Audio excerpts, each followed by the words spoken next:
बच्चों नमस्ते। आज हम पढ़ेंगे द्विघात समीकरण क्वाड्रेटिक इक्वेशन चैप्टर 4। सबसे पहले अब आपको एक ट्रिक सिखाते हैं, मल्टीप्लिकेशन की ट्रिक सिखाते हैं, आपको अच्छी लगेगी। देखिए, अगर हमने 99 से किसी भी टर्म को मल्टीप्लाई करना तो हम क्या करेंगे, इस टर्म में से 1 लेस करके इसके नीचे लिखा। ठीक है, ये आ गया हमारे पास 66, ये वहीं का वहीं लिखा, और 33। आप इसको चेक कीजिए, आपको एकदम आंसर सही मिलेगा। इस प्रकार बच्चों ये वैदिक गणित के फार्मूले होते हैं। ये हम बताएंगे आपको, इसका ही वीडियो बनाएंगे। आपने अगर चैनल सब्सक्राइब ना किया तो सब्सक्राइब करना, ताकि आपको इस प्रकार के जो ट्रिक हैं वो आसानी से सीखे जा सकें और आपको अगली वीडियो ऐसी आप तक पहुंच सके। चलिए हम अपना विषय प्रारंभ करते हैं। इसमें था द्विघात समीकरण। बच्चों द्विघात समीकरण अभी हमने चैप्टर 2 में पढ़े थे। द्विघात पद क्या पढ़े थे हमने वहाँ पे? द्विघात पद। अब सबसे पहले क्वेश्चन यही आता है कि द्विघात पद और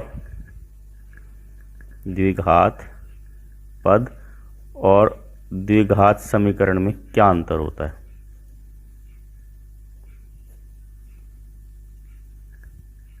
यानी कि क्वाड्रेटिक पॉलिनोमियल और क्वाड्रेटिक इक्वेशन में क्या डिफरेंस होता है। बच्चों इसका सबसे पहली बात तो हमने ये सीखनी है, द्विघात मैंने क्या है, द्वि मैंने दो, यानी कि जब पावर मैक्सिमम हमारे पास 2 होनी चाहिए, प्लस यहाँ पे कुछ भी हो। अब इसको एक स्टैंडर्ड फॉर्म लिख के दिखाते हैं आपको, ax² plus bx plus c is equal to 0। बच्चों ये आपकी क्वाड्रेटिक इक्वेशन है, ये द्विघात समीकरण है। अगर a जो है वो 0 नहीं होना चाहिए, b 0 हो सकता है, c 0 हो सकता है, a 0 नहीं होना चाहिए। अगर मैं ये साइन यहाँ से हटा दूँ, तो बच्चों ये द्विघात पद बन जाएगा, और अगर यहाँ इक्वलिटी का साइन लग जाए तो ये द्विघात समीकरण हो जाता है। तो आपको यहाँ हमने सबसे पहली बात ये बताई बच्चों, द्विघात पद क्या होते हैं और द्विघात समीकरण क्या होते हैं।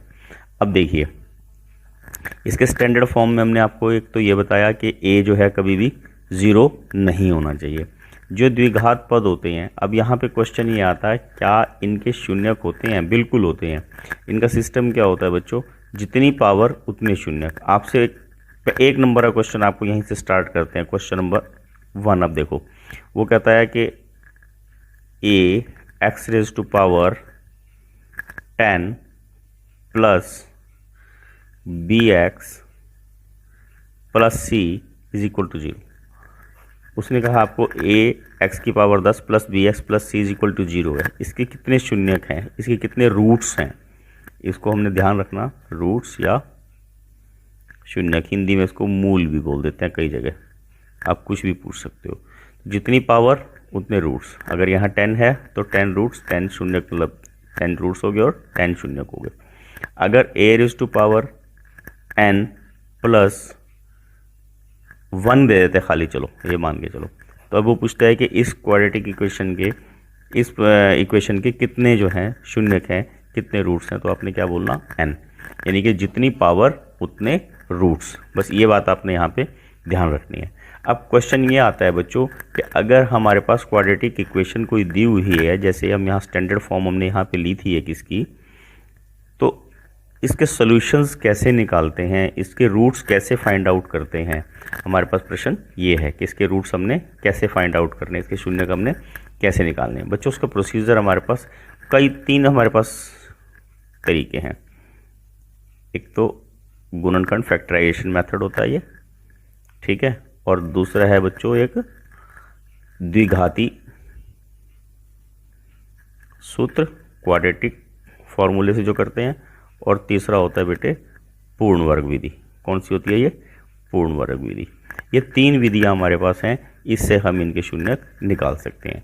हम इनको आज सीखेंगे। सबसे पहले बच्चों हम इनके मल्टीपल चॉइस क्वेश्चन करते हैं, ताकि आपको पेपर में कुछ अच्छा करने को मिल जाए, क्योंकि मल्टीपल चॉइस क्वेश्चन ऐसे हैं, अगर आपको एक बार समझ में आ गए तो आपको वो आसानी से पेपर में हल हो जाएंगे। देखिए बच्चों, हमने यहाँ पे एक क्वेश्चन लिखा है, इसमें वो पूछना चाहता है कि weather it is quadratic equation और नॉट। आप इसको ऐसे देख के नहीं बता सकते बच्चों कि ये द्विघात समीकरण है या नहीं है। उसका हमारे पास क्या तरीका होता है कि हम इसको सॉल्व करेंगे, या आप इसको सिंपल भाषा में ये मान के चलो कि कहीं आपके पास ब्रैकेट नहीं होना चाहिए इक्वेशन के अंदर, कहीं आपके पास इक्वलिटी के बाद कोई टर्म नहीं बचनी चाहिए, सभी टर्म्स इक्वलिटी से पहले होनी चाहिए। अब सबसे पहले हम क्या करते हैं, इन सब टर्म्स को पहले हम इक्वलिटी से पहले ले आते हैं, बराबर के चिन्ह से पहले ले आए हम इनको। आपने बच्चों ये ध्यान रखना है, अगर 2x जैसे प्लस का है, इसका साइन चेंज करेंगे तो क्या होगा, ये -2x हो जाएगा, क्योंकि वो शिफ्ट हुआ है। ये -3 है तो ये क्या हो जाएगा, +3। अब आपको फॉर्मूला याद होगा बच्चों, हमने पहले भी किए हुए हैं फॉर्मूले छोटी कक्षाओं में। इसका फॉर्मूला वैसे फिर भी मैं चलो आपको एक हिंट देता हूँ ताकि आपको रिमाइंड हो जाए। a² + b² - 2ab, ये a - b का स्क्वायर होता है। ठीक है, हमारे पास यहाँ a - b ही दिया हुआ है। क्या दिया हुआ है बच्चों, a - b। अब a - b में हम क्या करेंगे, देखो फर्स्ट टर्म का स्क्वायर यानी कि x² प्लस सेकेंड टर्म का स्क्वायर -2 इंटू ab, ठीक है, +1 - 2x + 3 = 0।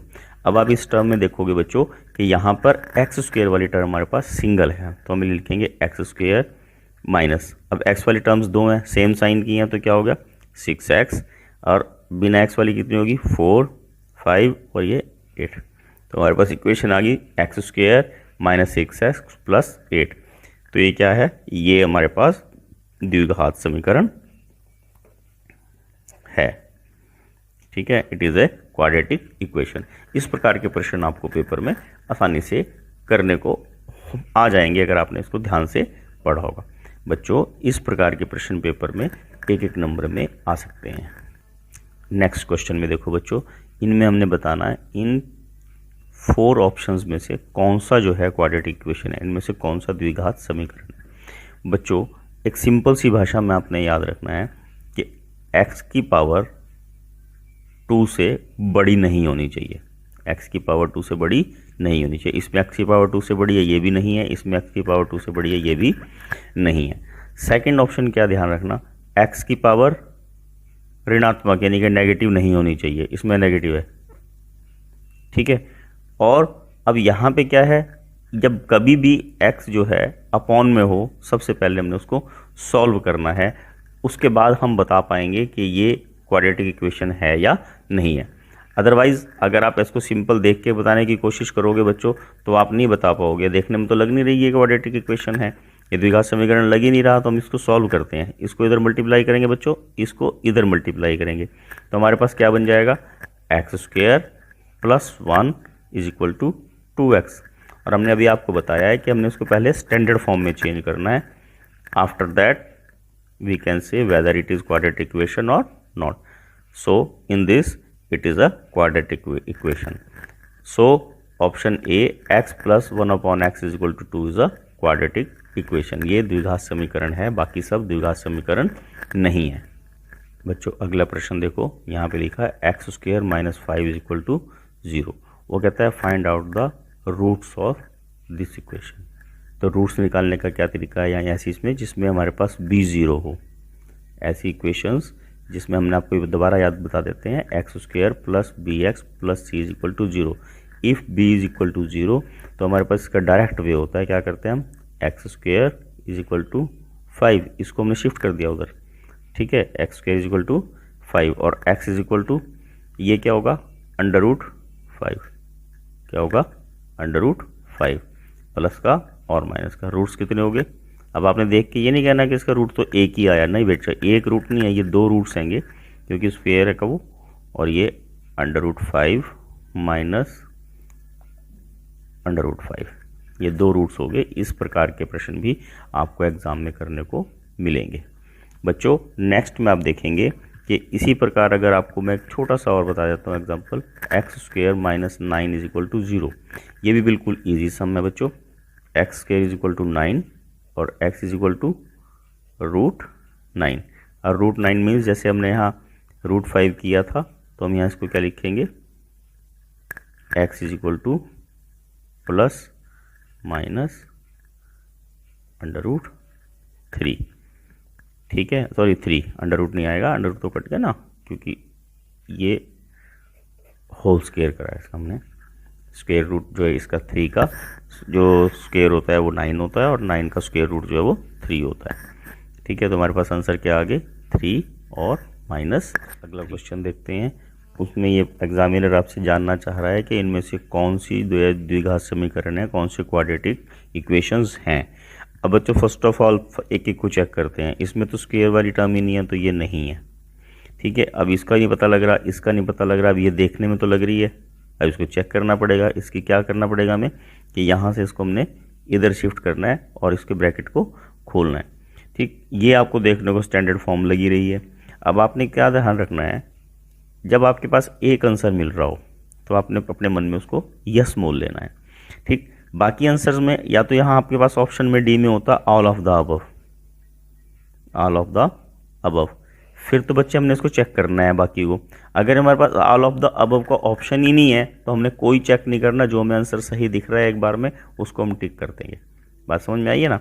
क्या ध्यान रखना कि ऑल ऑफ द अबव अगर लिखा हुआ है फिर तो हम इनको चेक करके देखेंगे, क्या पता इनमें से कोई और भी हो, अदरवाइज हम इसको देख के कहेंगे ये क्वाड्रेटिक इक्वेशन है। बट ये तो हमने आपको शॉर्ट वे बताया बच्चों, पर फिर भी हम इसको सॉल्व करके आपको बताते हैं। इसको कैसे सॉल्व करेंगे, देखो एक्स स्क्वायर प्लस 3x और ये माइनस एक्स स्क्वायर, ये एक्स स्क्वायर हमने साथ साथ उधर भी शिफ्ट कर दिया, ये दोनों कट जाएंगे। अब क्या हुआ, ये क्वाड्रेटिक इक्वेशन रही ही नहीं, ये तो जो है लीनियर इक्वेशन बन गई, रैखिक समीकरण बन गया। तो ठीक है ना। अब यहाँ पे देखो, इसको भी एक बार सॉल्व करके देखिए। ये मैंने आपको इस तरह का हम इससे पहले भी कराया, अभी भी थोड़ी देर हुए। इसमें क्या करेंगे, इसको अगर सॉल्व करेंगे तो क्या आ जाएगा बच्चों, ये x⁴। अभी बस आपने यहीं छोड़ देना है इसको। वैसे तो जब x⁴ आ गया तो आपके पास ये क्वाड्रेटिक इक्वेशन हो ही नहीं सकती। तो हमारा आंसर कौन सा होगा, 2x² - bx + c = 0। It is a quadratic equation, ये द्विघात समीकरण है। यहाँ पर x² - 2x - 8 = 0। बच्चों इसके हमने रूट्स यानी कि शून्यक निकालने सीखने हैं। हम यहाँ पे गुणनखंड विधि का प्रयोग करते हैं, यानी कि फैक्टराइजेशन मेथड का। बच्चों आपने क्या ध्यान करना, यहाँ पे 8 है और x² के गुणांक में 1 है। 1 को 8 से गुणा करना 8 आएगा। 8 के सभी फैक्टर बनाने हैं हमने, जैसे 2, 2 दूनी 4 और 2 चौके 8 होते हैं। तो 2 चौके 8 हो गए ना। अब आप ये मान के चलो कि हमने देखना है कि 8 किस किस संख्या के पहाड़े में आता है, 1 में, 2 में, फिर 4 में आएगा। 4 × 2 = 8, परंतु ये रिपीट हो गया, इसको छोड़ देंगे। अब हमने बच्चों ऐसा देखना है जिसका सम करके या सब्ट्रैक्ट करके, ठीक है, 2 मिले। अब यहाँ से ना तो जोड़ के हमें 2 मिलता है और ना ही घटा के 2 मिलता है, इसको हमें घटा के 2 मिलता है। सबसे पहली बात क्या ध्यान रखनी है, हमारे पास 2 नंबर्स हैं यहाँ, 2 और 4। क्या है यहाँ पे, 2 और 4। आपने क्या ध्यान करना, जो साइन यहाँ पे, यहाँ माइनस का साइन है ना बच्चों, तो ये माइनस का साइन आपने बड़े वाले को देना, माइनस का साइन आपने बड़े वाले को देना है। और दूसरा क्या ध्यान करना आपने कि यहाँ पर जो दूसरी टर्म है, क्योंकि हमने घटा के निकाला था, तो यहाँ वाले के चिन्ह कुछ और होगा, यानी कि वो अगर ये माइनस है तो ये प्लस होगा। हमने अब क्या करना है बच्चों, देखो x² - 4x = 2x - 8 = 0। हमने इसके टुकड़े करे 2 के, 4 और 2 में, -4x और जमा 2x में। बच्चों इन दोनों में से कोई चीज़ कॉमन निकलती है, देखो आपको पता लग जाएगा, x, ये रह गया हमारे पास x - 4। ये x - 4 जैसा है यहाँ पे वैसा ही x - 4 आना है। ठीक, जो साइन यहाँ है वो यहीं का आना है। अगर यहाँ प्लस है तो प्लस लगाना है, माइनस है तो माइनस लगाना है। अब आप देखो यहाँ से अगर 2x में से हमें x अंदर ले जाना है तो बाहर क्या बचेगा हमारे पास, 2। हमारे पास क्या फैक्टर बन गए, x + 2 और x - 4, ये 2 फैक्टर बन गए। बच्चों यहाँ पे मैंने गलती करी है, 0 लगाना था, आपने ये गलती नहीं करनी है। लिखेंगे x + 2 = 0 और x = -2, और यहाँ आ जाएगा x - 4 = 0 और x = 4। तो इस प्रकार हमारे पास यहाँ पर बच्चों 2 इसके रूट्स, 2 मूल, हमारे पास 2 शून्यक निकल गए। अब सपोज करो ऑप्शन में हमें क्वेश्चन आंसर दिया हुआ है, हमने छांटने हैं। आपको छांटने का तरीका समझाते हैं, देखो बहुत अच्छा लगेगा, आपको समझ में भी आ जाएगा। ये ऑप्शन हमारे पास दिए हुए हैं। अब हमने इसको बिना कैलकुलेट करके देखना है कि आंसर कौन सा होगा। आपने हमेशा ध्यान रखना, जब भी दोनों माइनस के हों, सेकंड टर्म भी और थर्ड टर्म भी, तो आपने ये ध्यान रखना कि दोनों तो प्लस के आंसर हो ही नहीं सकते, ये तो कट गए।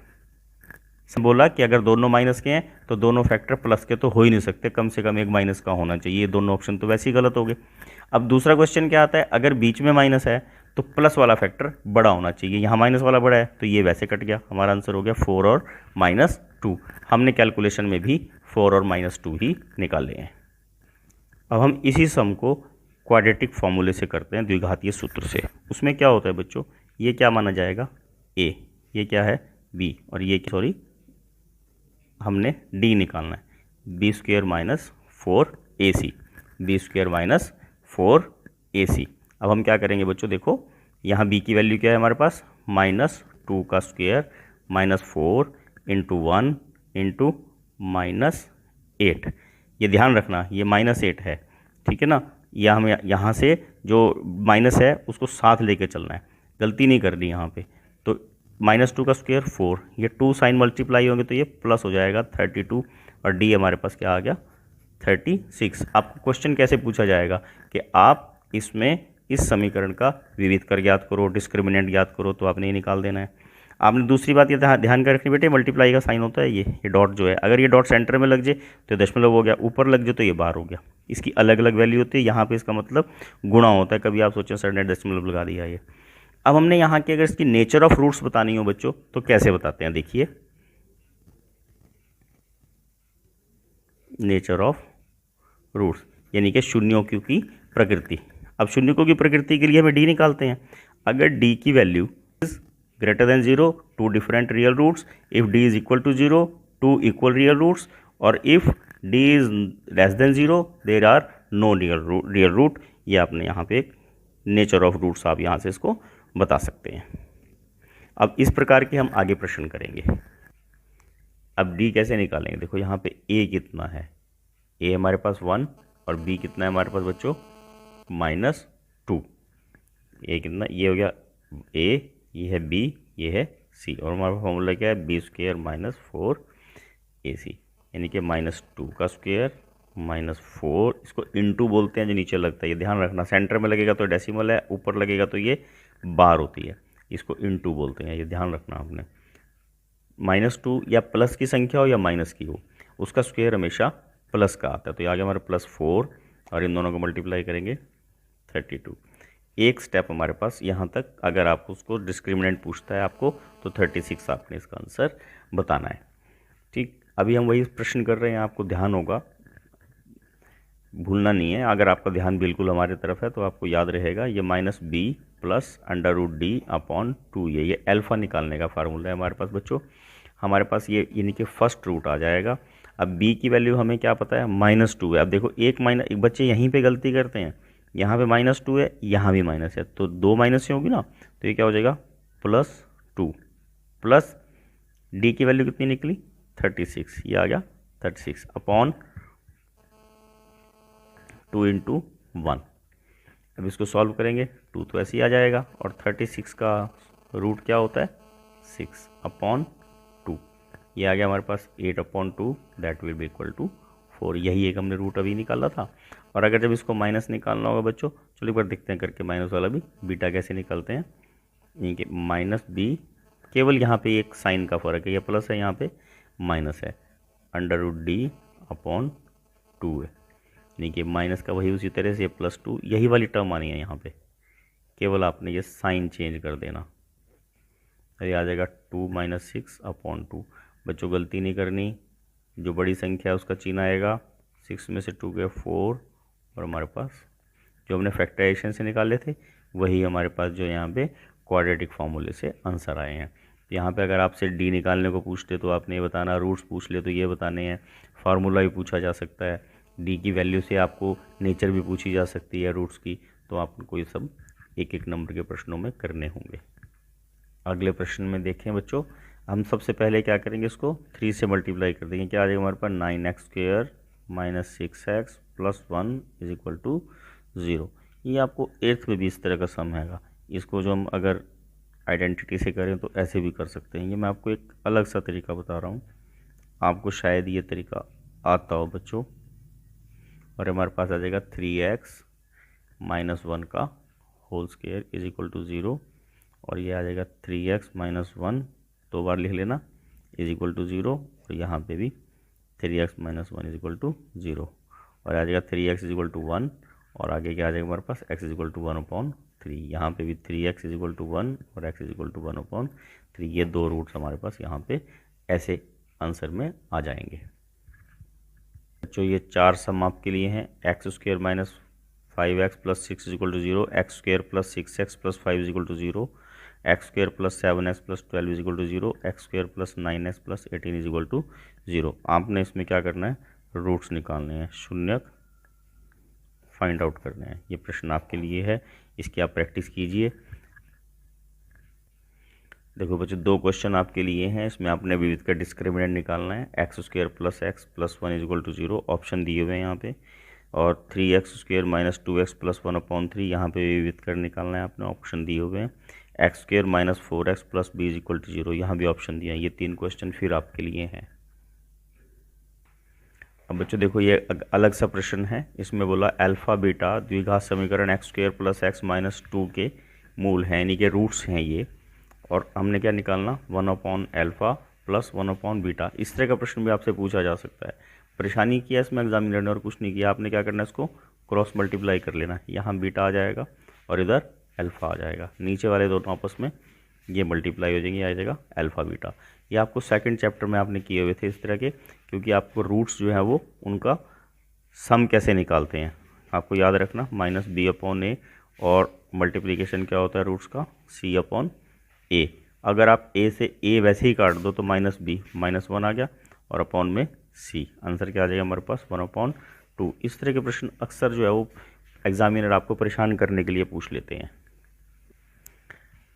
अगले प्रश्न में देखो वो कह रहे हैं x² plus 4x plus k के मूल वास्तविकों, आपने क्या पूछ रहा है, वो k की वैल्यू फाइंड आउट करो, अगर उनके मूल वास्तविकों रियल रूट्स हो तो find out the value of k।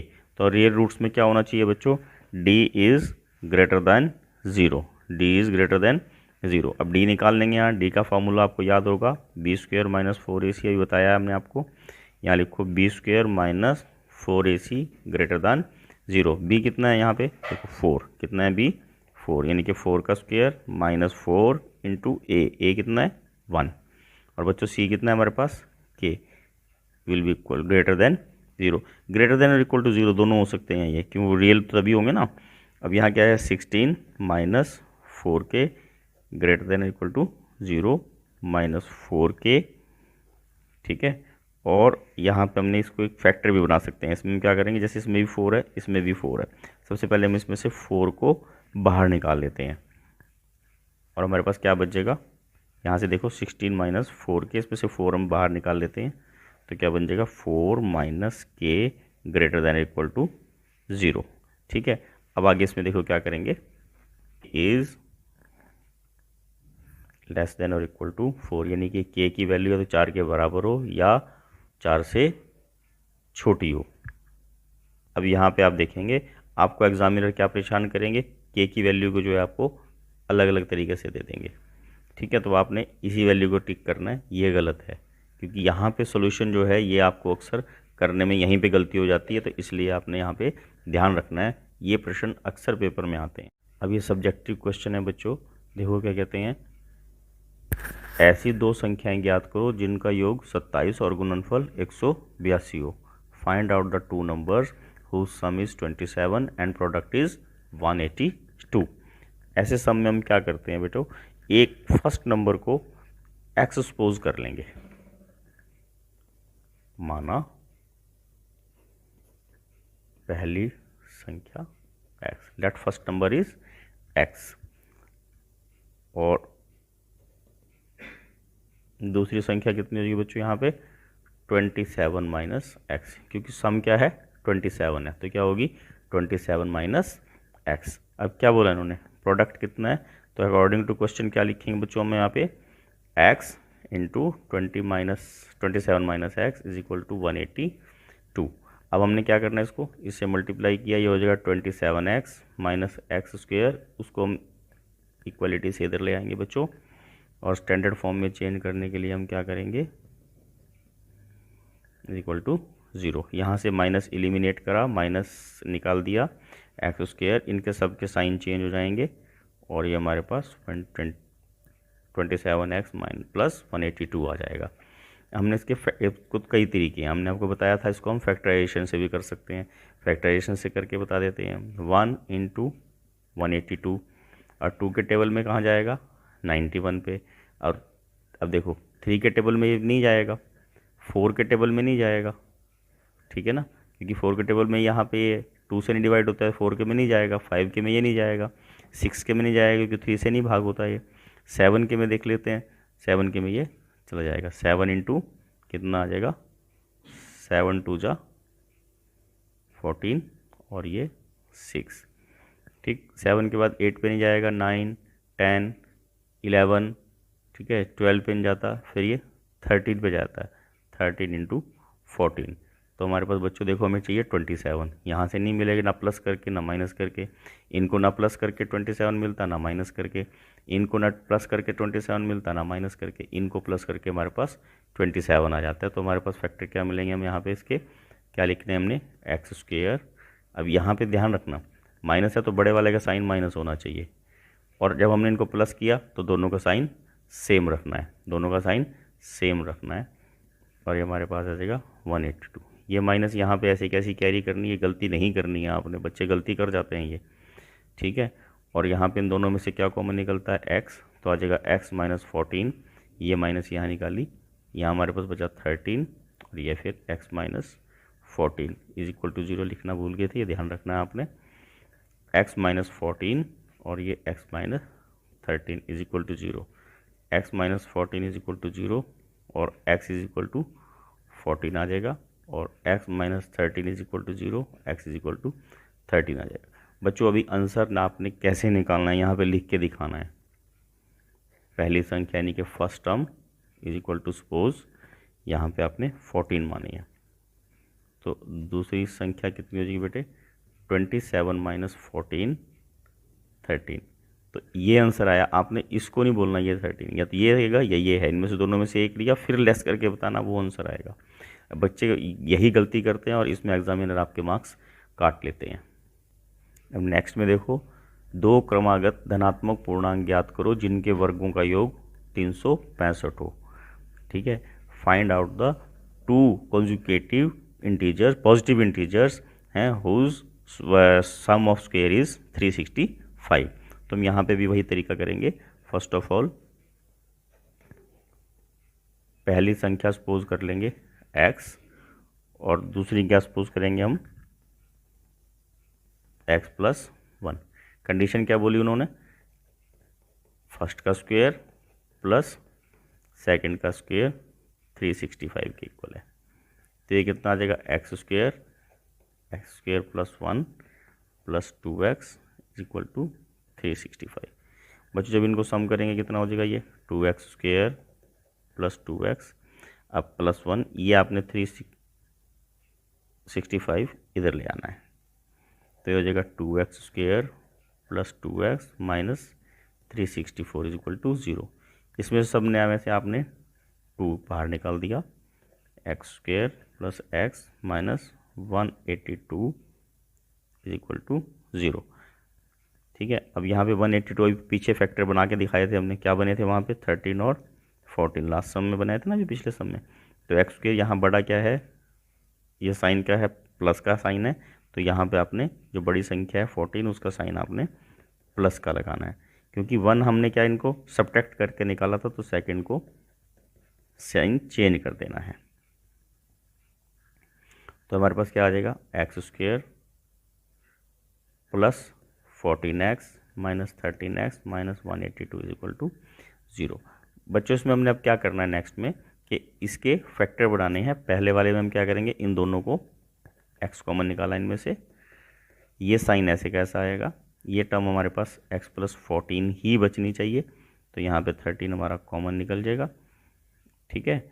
और हमारे पास सम आंसर क्या आ जाएगा, x प्लस 14 फैक्टर बने सॉरी, और x minus 13 is equal to 0। और आगे क्या करेंगे, x plus 14 is equal to 0, x is equal to minus 14, x minus 13 is equal to 0, x is equal to 13। अभी माइनस वाला हमारा आंसर नहीं हो सकता, ये आंसर है। तो अब यहाँ पे पहले हमने लिखना है पहली संख्या। बच्चों अगर आप यहाँ नहीं लिखोगे ना फर्स्ट टर्म या पहली संख्या, तो एग्जामिनर आपके इसमें अंक काट सकते हैं, तो आपने इसको भूलना नहीं है। एक 13 आ गई और सेकंड का आ गई 13 + 1 = 14। आंसर हमारे पास क्या हो गया 13 और 14। ये एग्जाम में पहले भी प्रश्न आए हुए हैं। देखो बच्चों नेक्स्ट क्वेश्चन, कोण त्रिभुज की ऊंचाई उसके आधार से 7 सेंटीमीटर कम है। यदि कर्ण 13 सेंटीमीटर हो तो अन्य भुजाएं ज्ञात करो। If height is 7 centimetre less than the base and hypotenuse 13, find out the another sides of the triangle. तो हमने क्या करना है बच्चों, हम आपको यहाँ इक्वेशन बनानी सिखाएंगे। सबसे पहले आपने क्या करना है, इसमें यहाँ पर हम आधार मान लेंगे। माना त्रिभुज का आधार बराबर x सेंटीमीटर। अब बच्चों उसने क्या बोला है आपको प्रश्न में, ऊंचाई जो है कितनी होनी चाहिए, आधार से 7 सेंटीमीटर कम, आधार से 7 सेंटीमीटर कम। और हमारे पास कर्ण कितना दिया हुआ है 13 सेंटीमीटर। हम क्या करेंगे, फार्मूला आपको याद होगा, एक ट्रायंगल हल्की सी छोटी सी बना लेते हैं यहाँ पे। ठीक है, ये है x - 7, ये x और ये 13। आपको फार्मूला याद रखना है, आधार का स्क्वायर लंब का स्क्वायर बराबर कर्ण का स्क्वायर। आधार कितना है हमारे पास x², और बच्चों ये x - 7 का स्क्वायर और ये 13 का स्क्वायर। ये कितना हो गया x² + 49 - 14x = 169। ये स्क्वायर किया हमने यहाँ पे, और ये हमारे पास क्या आ जाएगा बच्चों 2x² - 14x + 49 - 169 = 0। यह आ जाएगा 2x² - 14x - 120 = 0। सेम प्रोसीजर में हम यहाँ से 2 जो है वो एलिमिनेट कर देंगे। ये हमारे पास इक्वेशन आ गई, इसको आपने अब स्वयं सॉल्व करना है। प्रश्न देखो बच्चों, दो ऐसे क्रमागत विषम धनात्मक पूर्णांक ज्ञात करो जिनके वर्गों का योग 290 हो। Find 2 consecutive odd positive integers sum of whose square is 290। बच्चों कभी भी अगर आपको विषम या सम दिया हुआ हो तो ऐसे कॉन्जिक्यूटिव नंबर्स में हमने 2 ऐड करना होता है। कितना ऐड करना होता है बच्चों 2। यहाँ हम उसी तरह पहली संख्या मान लेंगे बच्चों, माना पहली संख्या या पहला पूर्णांक भी बोल सकते हैं अब इसको x।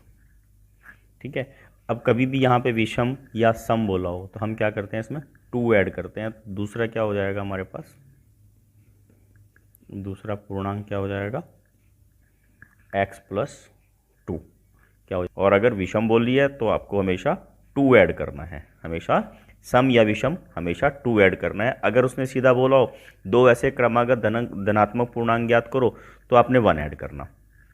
ये इंपॉर्टेंट बात ध्यान रखनी है, अगर विषम या सम लिखा हो तो आपने यहाँ पे 2 ऐड करना होता है। हम आपको बच्चों इक्वेशन बनाने सिखाएंगे, सॉल्यूशन आपको हमने सिखाया हुआ है।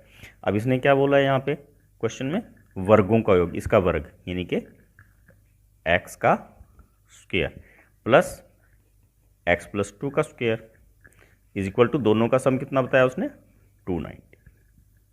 इसका आपको स्क्वायर करना आता होगा बच्चों, x² प्लस उसी तरह फर्स्ट टर्म का स्क्वायर इंटू सेकेंड टर्म का square into 2 into first into second. अब आप यहाँ देख रहे हैं x² में x² जोड़ा कितना होगा 2x² + 4x। इसको हम स्टैंडर्ड फॉर्म के लिए x के बाद बिना x वाली संख्या अचर पर ले आएंगे, कांस्टेंट टर्म जो होती है। तो 2x² + 4x, ये दोनों अब यहाँ पे सब्ट्रैक्ट हो जाएंगे और 286 आ जाएगा। और हमारे पास क्या आ जाएगा यहाँ पे, अब बच्चों हमने पहले ही बताया था आपको, यहाँ पे भी 2 का फैक्टर है, यहाँ पे भी है, यहाँ पे भी। हम इसको 2 से सबको करके दिखाते हैं, चलो आपको।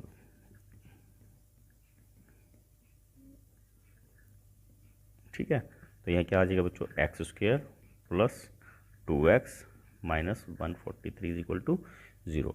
अब इसको चाहे आप फैक्टर बना के हल करो, चाहे आप इसको जो है क्वाड्रेटिक फॉर्मूले से हल करो, आप इनके आंसर खुद निकालेंगे, क्योंकि हमने आपको हल करने अभी सिखाए हुए हैं। और आपको हिंट में देते हैं आंसर इसका 11 और 13 आएगा। नेक्स्ट क्वेश्चन ध्यान करो बच्चों। एक आयताकार खेत का क्षेत्रफल 528 मीटर स्क्वायर है। यदि खेत की लंबाई चौड़ाई के दुगने से 1 मीटर अधिक हो तो खेत की लंबाई और चौड़ाई ज्ञात कीजिए। क्या बोला उन्होंने? खेत की लंबाई और चौड़ाई ज्ञात करनी है। अब इंग्लिश में क्या बोलते हैं? The area of rectangular plot is 528 metre square. The length of plot is 1 more than the twice of its breadth. We need to find out the length and breadth of the plot. बच्चों first of all आपके mind में एक चीज़ ध्यान आ जानी चाहिए कि हमेशा breath जो है वो छोटी होती है और लेंथ जो है वो बड़ी होती है। ठीक है, तो हमने यहाँ सपोज हमेशा छोटे वाली को कर लेना। तो हम क्या करेंगे यहाँ पे, माना आयताकार की चौड़ाई x मीटर मान ली। ठीक है, उसके बाद आयताकार की लंबाई। अब क्वेश्चन को एक बार दोबारा पढ़ो। उसने क्या बोला है? खेत की लंबाई, लंबाई क्या है? वो बड़ी है। किससे बड़ी है? चौड़ाई से। कितनी बड़ी है? दुगुना, यानी कि x का दुगुना करेंगे बच्चों क्या हो जाएगा? 2x। दुगने से 1 मीटर अधिक, दुगने से 1 मीटर अधिक। लंबाई गुणा चौड़ाई बराबर है क्षेत्रफल। लंबाई कितनी है हमारे पास? 2x + 1, यही निकाली ना हमने यहाँ पे। और चौड़ाई कितनी है? x, और कितना आ जाएगा? 528। बच्चों इसको मल्टीप्लाई करना है। x से 2x को मल्टीप्लाई करोगे 2x², और इसको इससे मल्टीप्लाई करोगे +x, और इसको इधर शिफ्ट कर देना। 528 will be equal to 0। Now you can easily find out the length and breadth of the rectangular plot. ठीक है, आप करोगे ना बच्चों, इसको आपने खुद करना है ये। ठीक है, वैसे आपको मैं आंसर दे देता हूँ, आपने इसको मिला लेना है। 16 और 33, यानी कि लेंथ 33 और ब्रेथ जो है वो 16 आएगी। आप इसको स्वयं हल करेंगे, जो विधि आपको अच्छी लगे उससे करना है। बच्चों हम एक क्विक स्टडी कर रहे हैं ताकि हमारा सिलेबस जल्दी जल्दी पूरा हो जाए। हमने हर तरह का कोई ना कोई क्वेश्चन लिया है। हम इसमें एज का क्वेश्चन लेते हैं। रोहन की माँ उससे 26 वर्ष बड़ी हैं। उनकी आयु का गुणनफल अब से 3 वर्ष पश्चात 360 हो जाएगा। रोहन की वर्तमान आयु ज्ञात करो। Rohan's mother's is 26 years older than him. The product of their age is 3 year from now will be 360। We would like to find out the Rohan's age. अब सीधी सी बात है, आपको क्या ध्यान रखना है? एक बच्चा है, एक माँ है, कौन बड़ा होगा बच्चों? ये तो अंडरस्टूड है, मम्मी बड़ी होंगी ना। ये तो आपको ध्यान रखना है ना, मम्मी बड़ी होंगी। तो हमने किसकी आयु मान लेनी? रोहन की आयु मान लेनी। हम क्या कहेंगे? माना रोहन की वर्तमान आयु। ठीक है, अब मम्मी कितने बड़े हैं उनसे? शुरू में बताया था, क्या बोला उन्होंने? मम्मी कितने बड़े हैं? देखो यहाँ लिखा हुआ है 26 वर्ष बड़ी हैं उनसे मम्मी। तो मम्मी की आयु कितनी होगी? x + 26, x + 26। अब बच्चों अब एक अगली कंडीशन क्या बोलता है वो? अब से 3 वर्ष पश्चात। अगर आपकी आयु अभी 15 वर्ष है, 3 वर्ष बाद कितनी हो जाएगी? 3 बढ़ जाएगी। तो हम यहाँ पे भी उसी प्रकार से इनकी आयु बढ़ा लेंगे। 3 वर्ष पश्चात रोहन की आयु, यानी कि बाद वाली आयु में 3 प्लस करते हैं। तो अब मम्मी भी बड़ी हो जाएंगे उनके 3 वर्ष, क्योंकि 3 वर्ष पश्चात तो मम्मी की आयु 3 वर्ष बढ़ जाएगी ना। तो उनकी कितनी हो जाएगी? अभी x + 26 थी ना, तो ये क्या हो जाएगी? x + 26 + 3, ये हो जाएगी x + 29।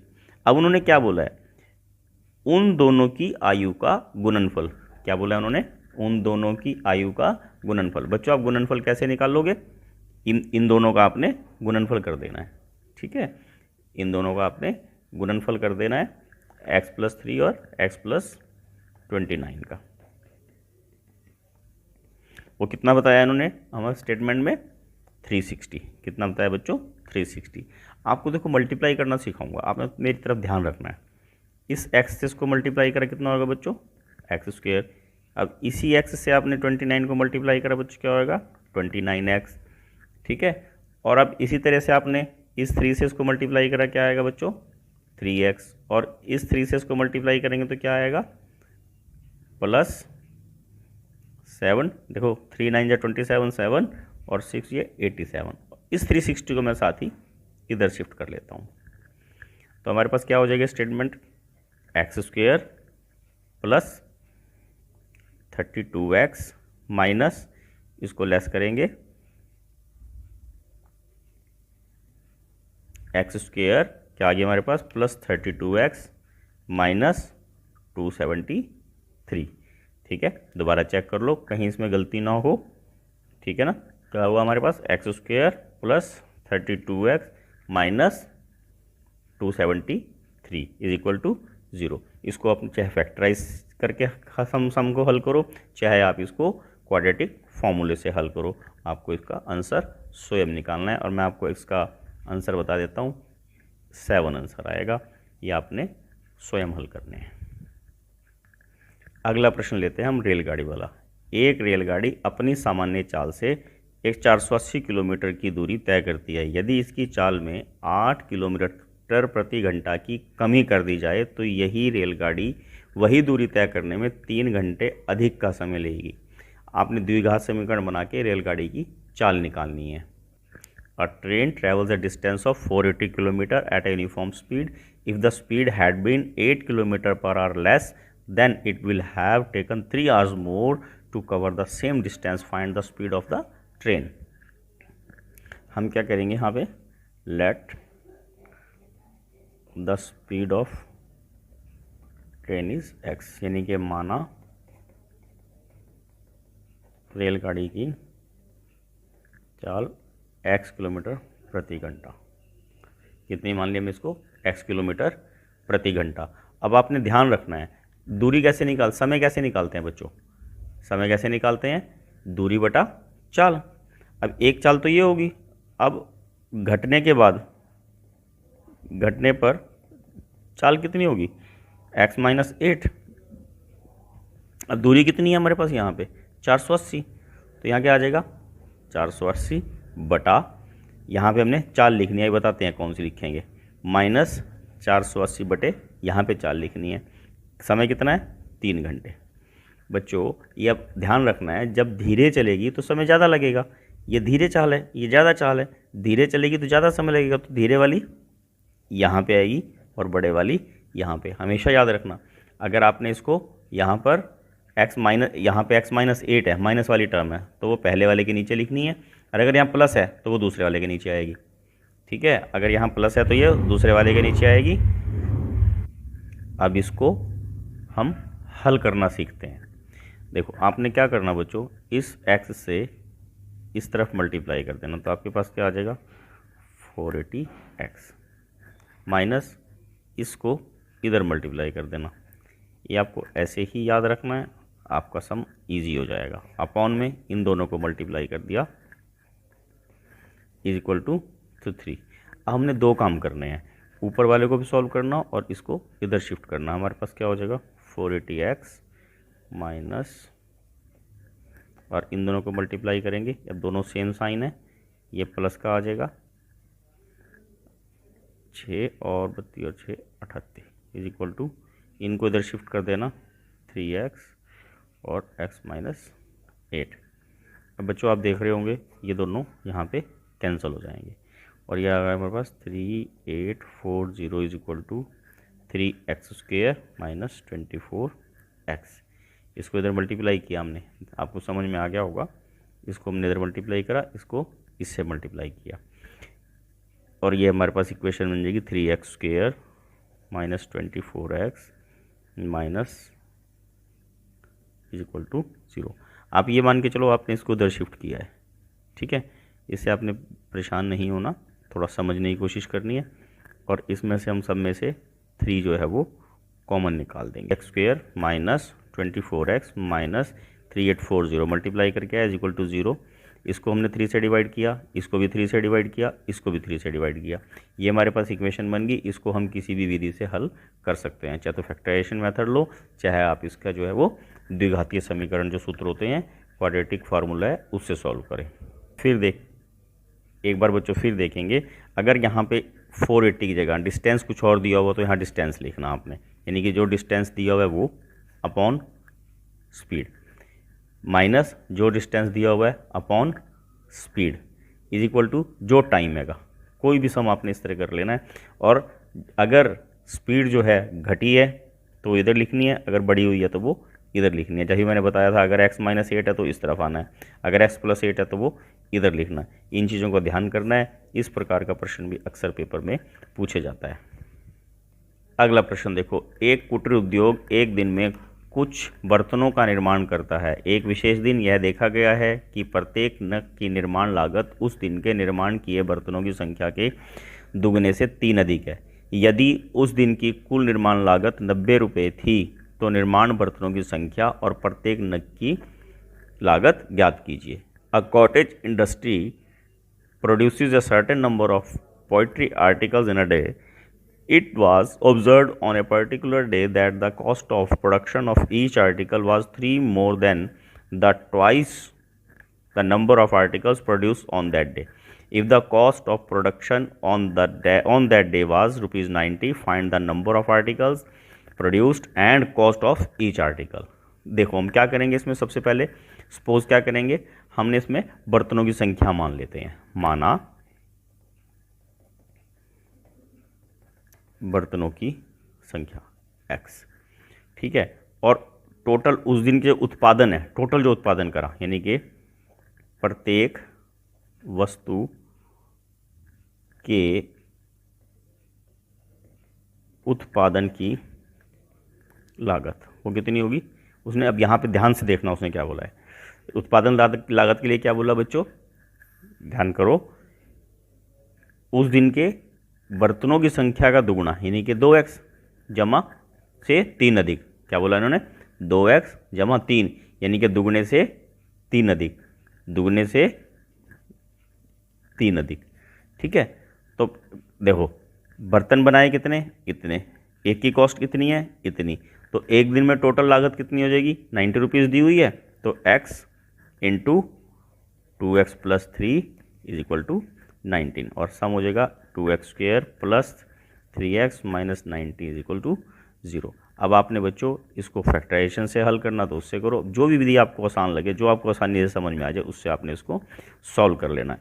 आंसर आपके पास 6 और 15 आएंगे, ठीक है। आंसर क्या आएंगे, 6 और 15, ये आपने स्वयं सॉल्व करने हैं। अब देखो स्टेटमेंट तो देखने में बच्चों बहुत बड़ी लग रही है, परंतु क्वेश्चन बड़ा आसान है। थोड़ा सा ध्यान से कॉन्स्टेंट होकर इसको पढ़ेंगे तो आपको करने आ जाएंगे। तो हम बच्चों इसके बाद हम ट्रिग्नोमेट्री का चैप्टर करेंगे। अगर आपने अभी तक मेरा चैनल सब्सक्राइब ना किया हो तो बेल आइकन दबा के बच्चों प्लीज़ इसे सब्सक्राइब कीजिए, तभी आपका के पास जो है ट्रिग्नोमेट्री का चैप्टर आसानी से पहुंच पाएगा और आप परीक्षा में अच्छे अंक ले पाएंगे। Good luck.